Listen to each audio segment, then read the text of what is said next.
সাতক্ষীরার শ্যামনগরে এবার প্রতারণার আস্তানা গেড়েছেন সেই শম্পা গোস্বামী। আওয়ামী লীগের নাম ভাঙিয়ে ও অনৈতিক প্রভাব খাটিয়ে এনজিওর নামে গড়েছেন অঢেল সম্পদ। প্রতারণা ধরা পড়ায় ছাড়েন কালীগঞ্জ, সরকারের সাথেও করেছেন প্রতারণা। ক্ষুব্ধ সাধারণ জনগণ চায় তদন্ত ও বিচার। বিস্তারিত দেখুন সাতক্ষীরার শ্যামনগর এবং কালীগঞ্জ থেকে আতাউল গনি ও সরোয়ার বিন কাশেমের পাঠানো 3 পর্বের ধারাবাহিক অনুসন্ধানী প্রতিবেদনের প্রথম পর্বে। সাতক্ষীরার কালীগঞ্জ ও শ্যামনগর উপজেলায় প্রেরণা এনজিওকে কেন্দ্র করে তীব্র বিতর্ক তৈরি হয়েছে। স্থানীয়দের অভিযোগ, প্রেরণা এনজিওর নির্বাহী পরিচালক শম্পা গোস্বামী আওয়ামী লীগের প্রভাবশালী পরিচয়ের নাম ভাঙিয়ে দীর্ঘদিন ধরে এলাকায় একচ্ছত্র প্রভাব বিস্তার ও প্রতারণা করে আসছিলেন। কালীগঞ্জে সেই অপতৎপরতার বিরুদ্ধে প্রতিবাদ গড়ে উঠলে কালীগঞ্জ ছেড়ে শ্যামনগরে এসে নতুন করে ধান্দা শুরু করেছেন তিনি। কালীগঞ্জ থেকে কেন তাকে বিতাড়িত করা হয়েছিল এ প্রশ্নের উত্তরে সাবেক এক সংসদ সদস্য ভিডিও বক্তব্যে বিস্তারিত তুলে ধরেছেন। ওই ভিডিওতে তিনি দাবি করেন এনজিও কার্যক্রমের আড়ালে দুর্নীতি এবং রাজনৈতিক পরিচয় ব্যবহার করে সুবিধা নেওয়া এবং অনৈতিক কর্মকাণ্ডের অভিযোগই শম্পার কালীগঞ্জ ছাড়ার মূল কারণ ছিল। বিভিন্ন লোক সম্বন্ধে, আমাদের সম্বন্ধে, বিভিন্ন যারা বুদ্ধিজীবী তাদের সম্বন্ধে বিভিন্ন রকম মন্তব্য করার কারণে সেগুলোই। তাছাড়া তার এই যে এনজিও রিলেটেড যে কাজগুলা, এগুলাই সে অনেকটা দুর্নীতি বা অনেক ধরনের দুর্নীতি মানে কি মারাত্মক দুর্নীতি, কিছু না, অথচ তার গাড়ি, তার ইয়ে হতো বিরাট ব্যাপার, কিছু না। একটা মহিলা, ওদের এনজিও তো ব্যবসা তো ওই ভাই, তাই না? ও তো বিদেশে ছিল, কদিন আগে বিদেশে চলে আসবে, ও তো বিদেশে ছিল। স্থানীয় সূত্রে জানা গেছে, কালীগঞ্জে জায়গা না পেয়ে এবার শ্যামনগরে নিজের নামে জমি কিনে সেখানে প্রেরণা এনজিওর সাইনবোর্ড টানানো হয়েছে। এতে এলাকাবাসীর মধ্যে তীব্র ক্ষোভ তৈরি হয়েছে। তাদের ভাষ্য, এটি কোনো সাধারণ এনজিও কার্যক্রম নয়, বরং এটি আওয়ামী লীগের নাম ব্যবহার করে নতুন করে প্রভাব বিস্তারের ঘাঁটি তৈরির অপচেষ্টা।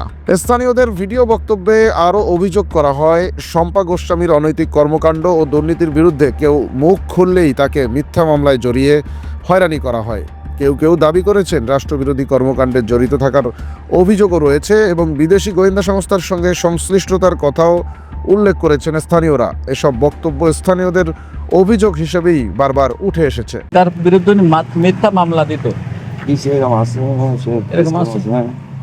মিথ্যা মামলা দিয়ে হয়রানি করা, অনেক কার্যক্রম, দেশ বিরোধী।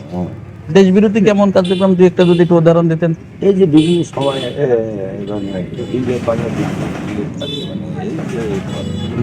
আর হলো মেহেন্দি হলো, উনি কোনো এজেন্ট হয়ে কাজ করে কিনা? রয়্যাল এজেন্ট হিসেবে কাজ করে। রয়্যাল এজেন্ট, রয়্যাল এজেন্টের কাজ, হ্যাঁ, রয়্যাল এজেন্টের কাজ কি আপনি তো বুঝতে পারছেন। প্রেরণা এনজিওর নামে প্রকল্প আদায়ের পেছনের কৌশল নিয়েও গুরুতর অভিযোগ তুলেছেন স্থানীয়রা। ভিডিও বক্তব্যে তারা বলেন, এনজিও প্রকল্প পেতে নানান অনৈতিক উপায় অবলম্বন করেন শম্পা গোস্বামী। যে ব্যক্তির কাছ থেকে শ্যামনগরে জমি কেনা হয়েছে তার বক্তব্যের ভিডিও সংবাদ মাধ্যমের হাতে এসেছে। স্থানীয় সূত্র মতে সরকারের সাথেও প্রতারণা করেছেন শম্পা। প্রেরণা এনজিওর আড়ালে শম্পা গোস্বামী নিজের নামে প্রায় 26 লাখ টাকায় জমি কেনেন। তবে সরকারি কর ফাঁকি দেওয়ার উদ্দেশ্যে দলিলে জমির মূল্য দেখানো হয় মাত্র 8 লাখ টাকা। শ্যামনগরে ন্যায্য মূল্য গোপন করে জমি কেনার ভিডিও চিত্র অগ্রযাত্রা প্রতিদিনের হাতে এসেছে। কতটা ছিল আপনার? 1 বিঘা ছাগল আছে। ওখানে কিরকম টাকা করে দাম? 20 লাখ টাকা করে দিছে। 20 লাখ টাকা বিঘা, মানে মোট বেচেছেন কত টাকায়? 26 লাখ। 26 লাখ 1 বিঘা ছাগল কারা নেও? উল্লেছে একটা ওই পেরো নাম না কি এরকম, মানে যেটা সংস্থা, ও সংস্থার নাম কি? আপনার কাছ থেকে কিনেছ কেটাও? পেরো নাম নাকি বললো, মানে আপনার এখানে আসছিল কেটা? ও আইলো ওই পরিশোধন আসাইলো। আর সে মালিক আসেন? হ্যাঁ, মালিক নিয়েছেন ওই একটা বউ, ঢাকায় গেছে, ঢাকার তো আবার আসবে। এদিকে সামাজিক যোগাযোগ মাধ্যমে ছড়িয়ে পড়েছে আওয়ামী লীগের সাবেক এমপি জগলুল হায়দার, আওয়ামী লীগ নেতা হাসানুল হক ইনু এবং সাবেক প্রধানমন্ত্রী শেখ হাসিনার কন্যা সাইমা ওয়াজেদ পুতুলের সঙ্গে শম্পা গোস্বামীর একাধিক ছবি।